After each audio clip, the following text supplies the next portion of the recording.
ስፍራው ሁሉ ስንሰማራ ያንተ ጥበቃ ያንተ መልካምነት ከእያንዳንዳችን ጋር ይሁን። እግዚአብሔር ተባረክ በኢየሱስ ስም አሜን። ሃሌሉያ። እንግዲህ የቀሩትን ማስታወቂያዎች እነግራችሁና እንጨርሳለን። ክብር ለእግዚአብሔር ይሁን። ከእግዚአብሔር ቃል ጥቂት እንከፋፈላለን። መቼም ጌታ ያው ሰሞኑን በሚገርም ሁኔታ ባርኮናል። አሁን ደግሞ እስቲ ለመንፈሳችን የሚሆን ከእግዚአብሔር ቃል እንማማርና ጊዜውን ለምሳ አሳልፈን እንሰጣለን።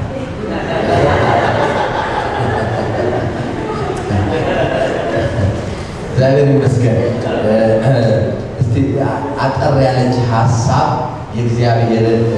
እግዚአብሔርን ደስ ማሰኘት በሚል ርዕስ አጠር ያለች ጊዜም አልወስድባችሁ እግዚአብሔርን ደስ ማሰኘት በሚል ርዕስ እንከፋፈላለን። ምክንያቱም ሰሞኑ እግዚአብሔር እኛን ደስ ሲያሰኘን ነው የዋለው።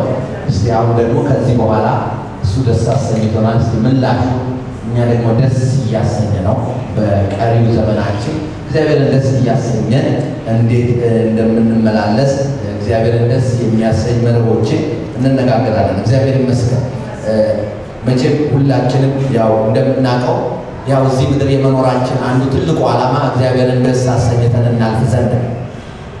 ስለዚህ እግዚአብሔርን ደግሞ ደስ አሰኝተን የምናልፍበትን ነገር ከእግዚአብሔር ቃል አንጻር እናይና በዛ ህይወት ውስጥ ራሳችንን በማኖር የእግዚአብሔርን ነገር በዘመናችን እያደረግን የምናልፍበትን ጸጋ እግዚአብሔር ይሰጠናል። ጌታ ይመስገን።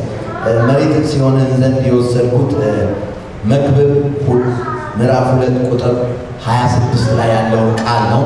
መክብብ ምዕራፍ 2 ቁጥር 26 ከመጽሐፈ ምሳሌ ቀጥሎ ወይም በ520 ገጽ ላይ ታገኙታላችሁ። እንደዚህ ይላል። በጌታ በኢየሱስ ስም አነባዋለሁ። ያለ እርሱ ፈቃድ የበላ ደስ ብሎት ተድላን የቀመሰ ማን ነው? እርሱም ደስ ለሚያሰኘው ሰው ጥበብን እውቀትን ደስታንም ይሰጠዋል። ለኃጢአተኛ ግን እግዚአብሔርን ደስ ለሚያሰኘው ሰው ይሰጥ ዘንድ እንዲሰበስብ እንዲያከማች ጥረትን ይሰጠዋል ይላል። እግዚአብሔር ይመስገን። እዚህ ቁጥር 25 ላይ ምን ይላል? ያለ እርሱ ፈቃድ ተድላን ምን ያለ? ያለ እሱ ፈቃድ ተድላን የቀመሰ ማን ነው? ያለ እግዚአብሔር ፈቃድ ተድላም መዝናናትም እንደዚህ መንሸርሸርም አይቻልም ማለት ነው። ስለዚህ ይሄ በዚህ 3 ቀን ውስጥ የሆነው ነገር በሙሉ የእግዚአብሔር ፈቃድ ነበረ ማለት ነው። ዝም አላችሁ ተስ እግዚአብሔር ይመስገን። ያለ እሱ ፈቃድ የበላ ተድላንን ደስ ብሎት ተድላን የቀመሰ ማን ነው ይላል።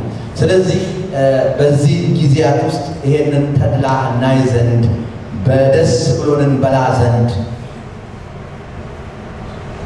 የፈቀደ እግዚአብሔር ስለሆነ እግዚአብሔርን እጅግ አድርገን እናመሰግናለን። ወደ ቁጥር 26 ወደ ዋናው ሐሳብ ልምጣና እሱን ደስ ለሚያሰኘው ሰው ይላል። እሱን ደስ ለሚያሰኘው ሰው ይላል። ይሄ ማለት እግዚአብሔርን ደስ የሚያሰኝ ሰው አለ ማለት ነው። እግዚአብሔርን የሚያሳዝን ሰው እንዳለ እግዚአብሔርን ደስ የሚያሰኝ ሰው አለ። ስለዚህ እግዚአብሔር ደግሞ እሱን ደስ ለሚያሰኘው ሰው ሊሰጠው ያሰበውን ነገር እዚህ ቦታ ጋር እናየዋለን። አንደኛ ምን ይላል?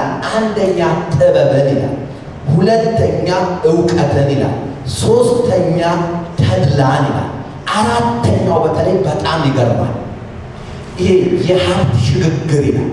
የሚገርመው እዚህ ጋር እኔ አላልኩም፣ የእግዚአብሔር ቃል ነው የሚለው። ምንድን ነው የሚለው?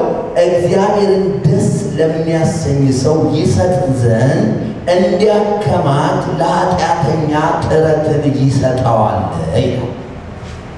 እዚህ ጋር ብዙዎቻችሁ ፈገግ አላችሁ። ሃሌሉያ።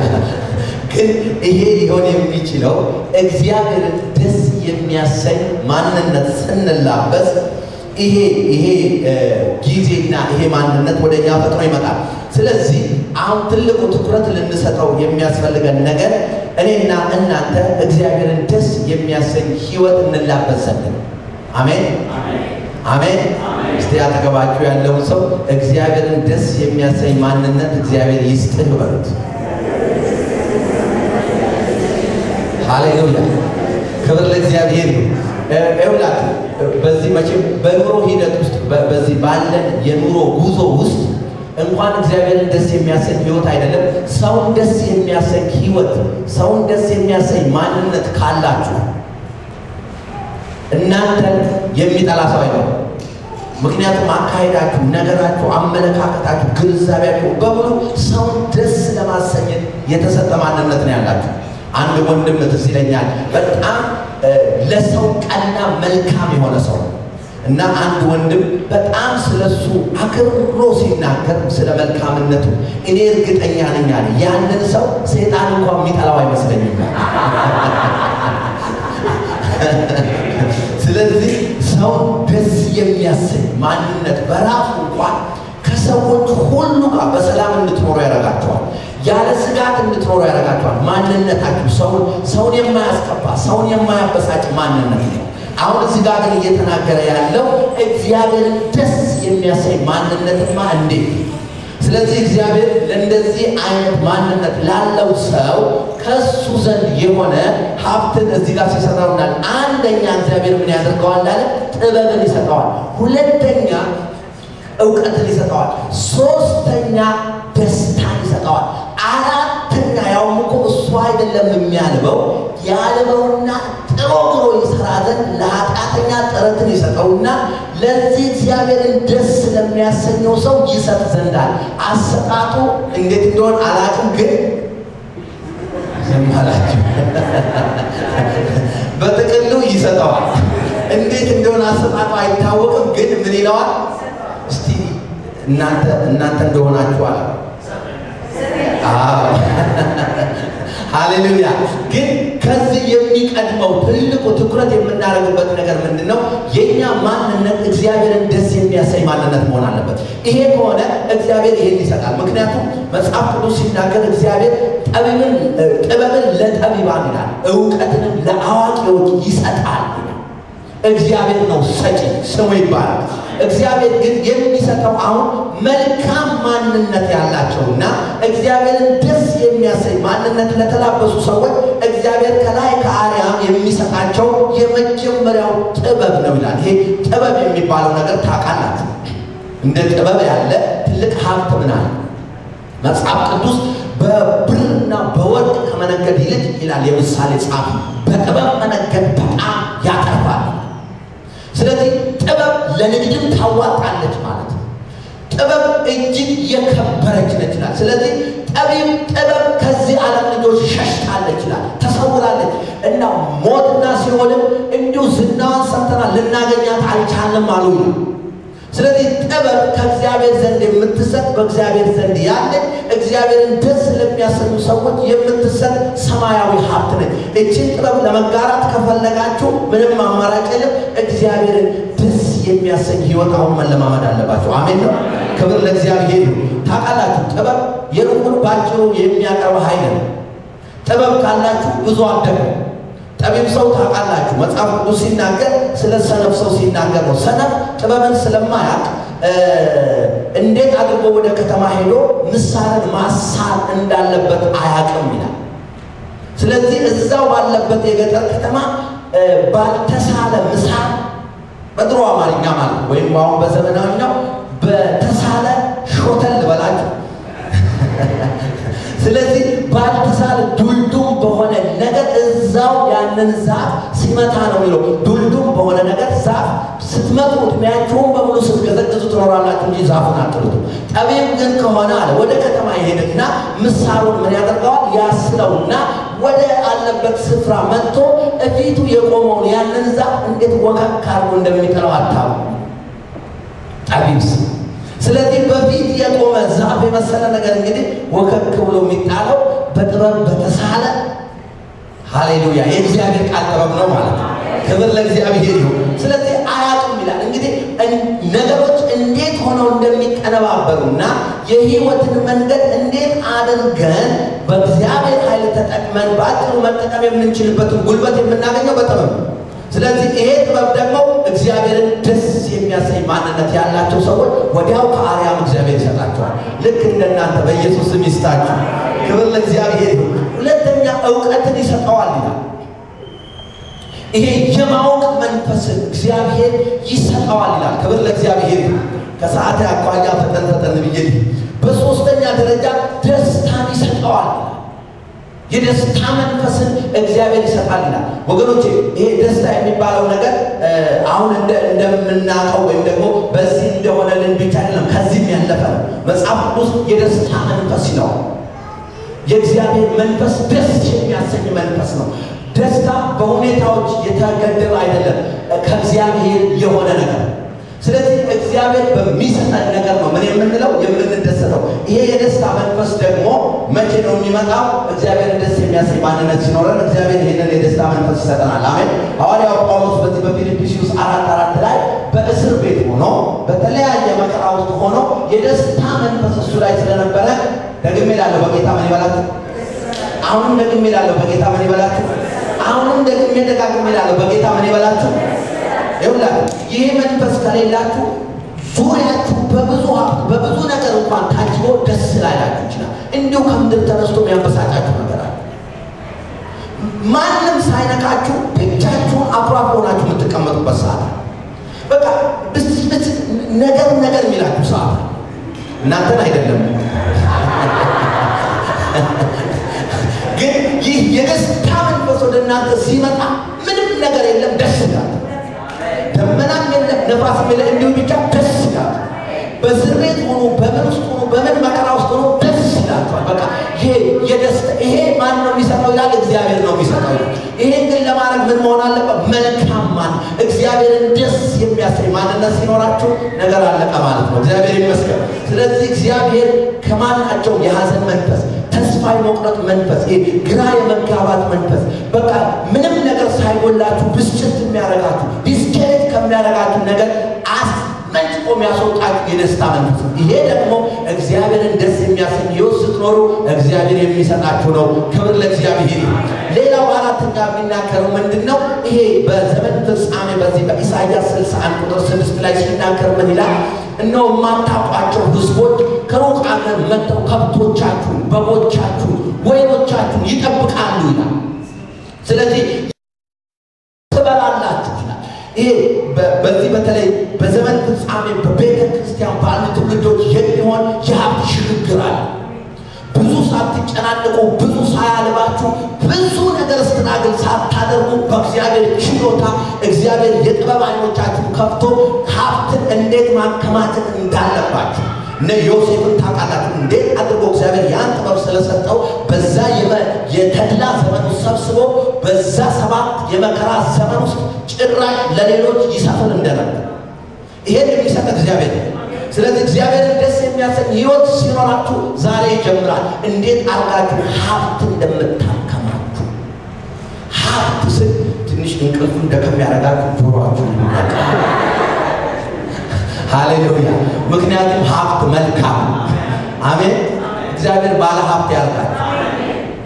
ከኋላ ያላችሁ ድምጻቸው ጮካ። እግዚአብሔር ባለ ሀብት ያርጋችሁ። ሃሌሉያ። ይሄንን የሚሰጥ እግዚአብሔር ነው። ሀብትን ይሰጠዋል ይላል። እግዚአብሔር ይመስገን። ስለዚህ እንግዲህ እግዚአብሔርን ደስ የሚያሰኝ ሕይወት መኖር ከጀመረን እግዚአብሔር ይሄንን ነገር እንደሚያደርግልን ይናገራል። እሱ ደስ ስለሚያሰኘው ሰው እንግዲህ ይሄ ከሆነ እግዚአብሔርን ደስ ለማሰኘት ምን ማድረግ አለብን? ወይም ደግሞ እግዚአብሔርን ደስ የምናሰኘው ምን ስንሆንለት? መጽሐፍ ቅዱስ አንደኛ እግዚአብሔርን ደስ የሚያሰኝ ነገር በእኛ ሕይወት ውስጥ ማየት የሚፈልገው እግዚአብሔር ደስ የሚያሰኝ ማንነት በእኛ እንዳለ ማየት የሚፈልገው ሲኖር ነው። እምነት የሚባለው መንፈስ ሲኖር ነው። የዕብራውያን ጸሐፊ በዕብራውያን 11:6 ላይ ምን ይላል? ያለ እምነት እግዚአብሔርን ደስ ማሰኘት አይቻልም። በቃ አይቻልም።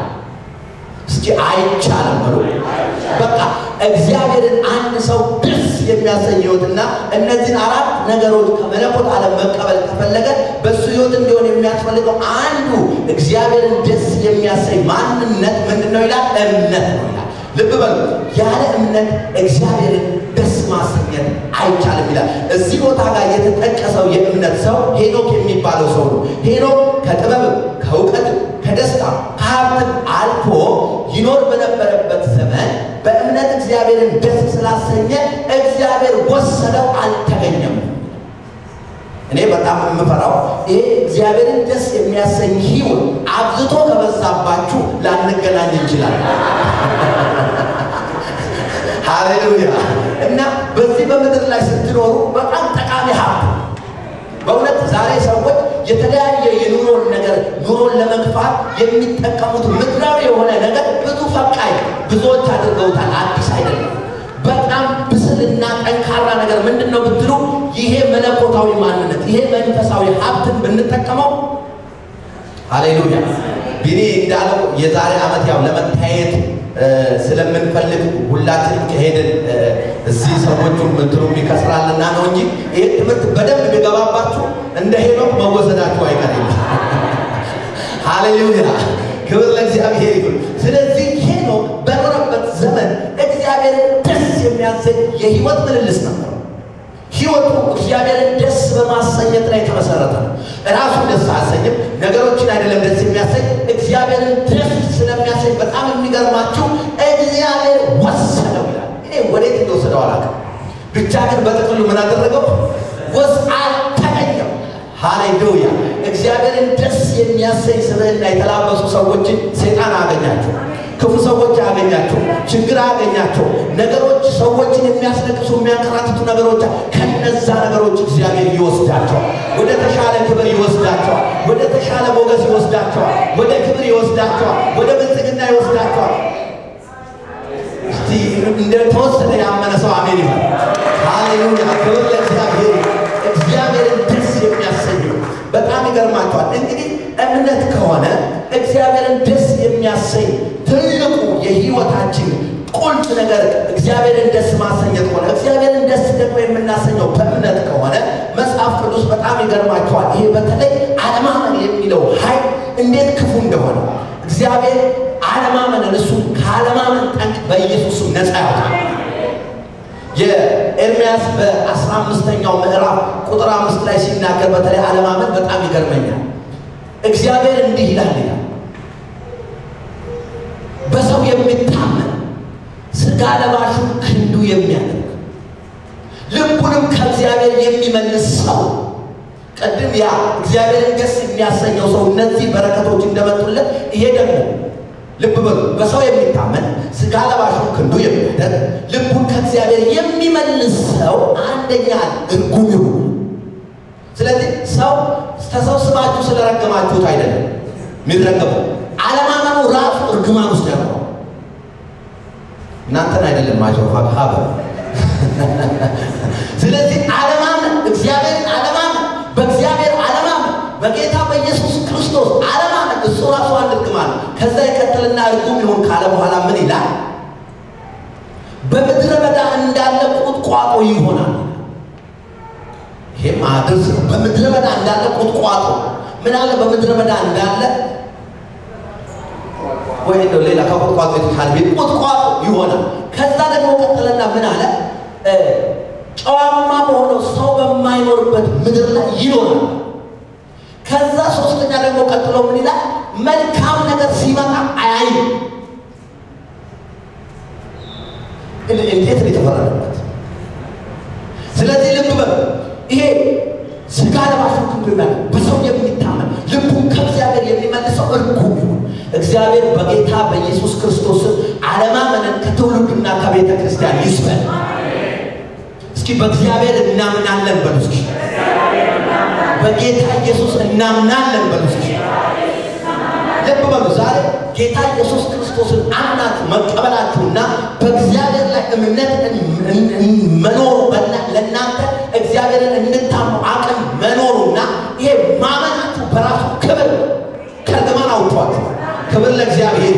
በጣም ይገርማችኋል። ቀጥሎ ያለው ቁጥር 6 ላይ ምን ይላል? እንደዚህ ይላል በእግዚአብሔር የታመነ ግን ይላል እምነቱ እግዚአብሔር የሆነ ብሩክ ነው። ሃሌሉያ። በእግዚአብሔር የታመነ እምነቱ እግዚአብሔር የሆነ ሰው ያ ሰው ማን ነው? እስኪ ብሩክ ነው በሉ። የዛ የርጉሙ ተቃራኒ እስኪ ብሩክ ነኝ በሉ ለራሳችሁ። ይሄ ዓለማመን ጠንቅ በጣም ይገርማችኋል። ይሄ ከርግማኑ ባለፈ እንደ ምድረ በዳ ቁጥቋጦ አይታችኋል? የምድረ በዳ ቁጥቋጦ እስቲ ወደ ሀገር ቤት ሄዱና በተለይ እዛ ነው በብዛት ያሉት ከዓመት እስከ ዓመት ቁመታቸው፣ ቅርጻቸው፣ ውበታቸው ያው ችፍርግ እንዳሉ አንድ የተቸገረ አራዊት መጥቶ ልደበቅባቸው ቢል መደበቃቸው እንደዛ ኩርንችት እንደሆኑ ምንም መሻሻል አያሳዩም ማለት ነው። 2008 ያው 2009 ያው 2010 ቢመጣ ያው 2020 ቢመጣ ያው ሁሌ ለውጥ የለም። መጽሐፍ ቅዱስ ግን ይሄ በእምነት የሆነ ጻድቅ ይላል። ጻድቅ እንደ ዘንባባ ያፈራል፣ እንደ ሊባኖስ ዝግባ ያድጋል፣ እንደ ቁጥቋጦ ከዓመት ዓመት ያው ይሆናል። ላይ ለዚህ ድል እግዚአብሔር ስለባረካችሁ እግዚአብሔር የተባረከ ነው። ክብር ለእግዚአብሔር። ስለዚህ ሁለተኛ ምን ይላል? መልካም በመጣ ጊዜ አያዩ። ይሄ ማለት እኮ መልካም ነገር እየመጣ መልካም ነገር በጣም እየመጣ ግን መልካም ነገርን ካለማየት የተነሳ ብዙ ጊዜ ሰዎች ምን ይላሉ? ለኔ መልካም ሆኖልኛል። መልካም ያልሆነላቸው ምን ስለሆነ ነው? ስላላመኑ ነው እንጂ መልካም ሲመጣ ይህ የእምነት መንፈስና እግዚአብሔርን ደስ የሚያሰኝ ሕይወት መልካምን ነገር አድናችሁ እንድታዩ ያደርጋል። ክፉን አታዩ፣ ውድቀትን አታዩ፣ ተስፋ መቁረጥን ምን ነው የምታዩት? መልካም ነገር ድልን ታያላችሁ፣ ሰክሰስን ታያላችሁ፣ ስኬትን ታያላችሁ፣ መከናወንን ታያላችሁ፣ ማሸነፍን ታያላችሁ፣ መንፈሳዊ ሕይወታችሁ ሲፋፋ ታያላችሁ፣ ስትጠነክሩ ታያላችሁ፣ ጌታ ሲመጣ ታያላችሁ፣ ልትነጠቁ እንደሆነ ታያላችሁ። ሃይ አንድ ሰው ጮክ የሚል መስለኝ። ሃሌሉያ። ይሄ የሚሆነው ይህ የመልካም ማንነትና የእምነት መንፈስ ይመጣ ይንታለ። ካልሆነ ግን ይላል መልካም ይመጣል አያይ። እሱም ያየው ሁሌ ምንን ነው? በቃ ሰይጣን ቀንዲዞ ሲመጣ፣ ችግር መጥቶ ሲደበድበው፣ በሽታ ቤቱን ገልብጦ ድራሹን ሲያጠፋው፣ የሆነ ነገር መጥቶ ሲያሰቃየው ይሄ ነው። እናንተ ስላይደላችሁ ፍንክች አላላችሁ ረስታችሁታል ማለት ነው። ሃሌሉያ። ስለዚህ መልካም ነገር ሲመጣ አያይ። ከዛ በመጨረሻ ሶስተኛ ምን ይላል? ጨዋማ በሆነ ምድር ብቻውን ይቀመጣል። ይህ አንዳንድ ዓለማውን ባይተዋር ያደርጋቸዋል። ከሰው ጋር እንዳትቀላቀሉ ፈጠር ብለው እንዲቀመጡ ያደርጋል። ይሄ የዓለማመን ጠንቅ ነው። እግዚአብሔር ዓለማመንን በኢየሱስ ክርስቶስ ስም ከመካከላችን ይምጣ። በእግዚአብሔር ግን እንታመናለን። መጽሐፍ ቅዱስ ሲናገር እግዚአብሔር ሰውን በልቡ ደስ ካሰኘ፣ በዚህ በእምነት አቋም ከገሰገሰ እግዚአብሔር በሱና በጠላቶቹ መካከል እንኳን ሰላምን ረፍትን ያደርጋል። ስለዚህ ይህ እግዚአብሔርን ደስ የሚያሰኝ የእምነት መንፈስ በጌታ በኢየሱስ ክርስቶስ ስም ይምጣልን። አሜን። እንግዲህ ይሄ ከሆነ መጽሐፍ ቅዱሳችን እምነት የሚለው መንፈስ የሚመጣው ከምንድን ነው ይላል? በሮሜ 10:17 ላይ እምነት ከመስማት ነው፣ መስማትም ከማን ነው? ከእግዚአብሔር ቃል። የእግዚአብሔርን ቃል አብዝታችሁ የምትሰሙ ከሆነ እምነት ውስጣችሁ ይፈጠራል። እምነት ውስጣችሁ ከተፈጠረ ደግሞ እግዚአብሔርን ደስ የሚያሰኝ ስብዕና ተገጠመላችሁ ማለት ነው። እግዚአብሔርን ደስ የሚያሰኝ ማንነት ደግሞ ከመጣላችሁ ቅድም እንዳልኳችሁ ጥበቡ፣ እውቀቱ፣ ደስታው፣ ብልጥግናው እንደ ሄኖክም ሃሌሉያ። ይሄ በዚህ የእምነት መንፈስ ውስጥ ስትገቡ መጽሐፍ ቅዱስ ይህ የዕብራውያን 11 በሙሉ ስታዩ እግዚአብሔርን ደስ ያሰኙ ሰዎች የህይወት ታሪክ ነው የተጻፈበት። እግዚአብሔርን ደስ ያሰኙ ሰዎች የህይወት ታሪካቸው ምንድነው? ዋናው ትልቁ እግዚአብሔርን ደስ ያሰኙበት ነገር ምንድነው ብትሉ እምነት ነው። አብርሃም እምነቱ ነው፣ አመነ፣ እግዚአብሔርን ደስ አሰኘ፣ እግዚአብሔር ትውልዱን ባረከ። ሃሌሉያ። ስለዚህ እግዚአብሔርን ደስ የሚያሰኝ ማንነት ካላችሁ እግዚአብሔር ይባርካችሁ። አሜን። ክብር ለእግዚአብሔር ይሁን። በዚህ በዕብራውያን 11 ላይ ሄዳችሁ ስትመለከቱ እግዚአብሔርን ደስ ያሰኙ የእምነት ሰዎች በጣም ይገርማቸዋል። ምን አደረጉ ይላል? መንግስታትን ድል ነስተዋል ይላል። የተሰጠን የተስፋ ቃል አግኝተዋል ይላል። ጽድቅን አድርገዋል ይላል። ከአናፍስት አፍ አምልጠዋል ይላል። የእሳትን ኃይል አጥፍተዋል ይላል። ከድካማቸው በርትተዋል ይላል። በጦርነት ኃይለኞች ሆነዋል ይላል። ሃሌሉያ! ይሄን ሁሉ ያደረገው ማን ነው? ያ ማንነት። ስለዚህ ያ እግዚአብሔርን ደስ የሚያሰኝ ማንነት ካያችሁ ደከማችሁ ስትባሉ ኃይለኛ ትሆናላችሁ። አናፍስት የመሰለ አንበሳ ደቦል ሲመጣ ቆራርጦ የመጣል ብቃትና ጉልበትን እግዚአብሔር ይሰጣቸዋል። ስለዚህ እግዚአብሔር ለማን ያዳላል ብትሉ እሱን ደስ ስለሚያሰኙ ሰዎች። እሱን ደስ የሚያሰኙ ሰዎች ደግሞ ማን ናቸው ብትሉ ማን ናቸው? እነዚህ የእምነት ሰዎች። እግዚአብሔር በኢየሱስ ስም የእምነት ሰው ያርጋችሁ። ሃሌሉያ! እንጸልያለን። ሃሌሉያ! እስቲ እግዚአብሔር ሆይ አንተን ደስ የማሰኝ ሰው አድርገኝ ብለን እንጸልያለን። ሃሌሉያ! እስኪ ፓስተር ወርቅነህ ወደዚህ መጣና ከሱ ጋር እንጸልያለን። ሃሌሉያ! ይሄ እግዚአብሔርን ደስ የሚያሰኝ ህይወት እግዚአብሔር በጌታ በኢየሱስ ስም በጌታ በኢየሱስ ስም እስቲ ቆመና እንጸልያለን። እግዚአብሔር ይባርክሽ። ነጃችን ያሳረፈ ሃሌሉያ! ሃሌሉያ!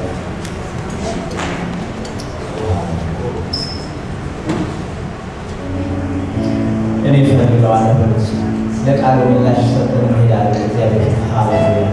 እግዚአብሔርን በመፍራት እግዚአብሔርን በመውደድ እግዚአብሔርን በማክበር እግዚአብሔር ስርዓትና መንገድ በልዩ እግዚአብሔር የሆነው በጎነቱ በህይወት ውስጥ እንዲሆን እንፈልጋለሁ። በጌታ እኔን ያን ሰው እኔን አድርገኝ በሉ። ለእግዚአብሔር እንደዚህ አይነት ምላሽ እንሰጣለን። የሰማነው ከእኛ ጋር እንዲዋል የእኛ እንዲሆን ሃሌሉያ! ብዙ መልእክቶች ነው የምንሰማው፣ ብዙ ቃል ነው የምንሰማው። ግን የእኛ ካላደረግነው አይሆንም። አሁን ግን እኔ ነኝ ይሄ ሰው መሆኑ እኔ ነኝ የምለወጠው፣ እኔ ነኝ እግዚአብሔር ሰው መሆኑ። እነዚህ በረከቶች ወደ እኔ ነው የሚመጡት። እግዚአብሔር ይሄንን ማንነት እንድታላብሰኝ ይፈልጋለሁ። ወደ ልጆቻችሁ በእግዚአብሔር ትላልስና ሃሌሉያ!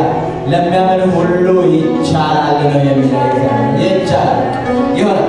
ተረታተም የምንሰማው በዚህ ስፍራ ሊሆን የማይችል ነገር አይደለም። ወንድማችን ሲነግረን የነበረው ከእግዚአብሔር ሕያው ከሆነው ከእግዚአብሔር ቃል ቃሉን ሲልክ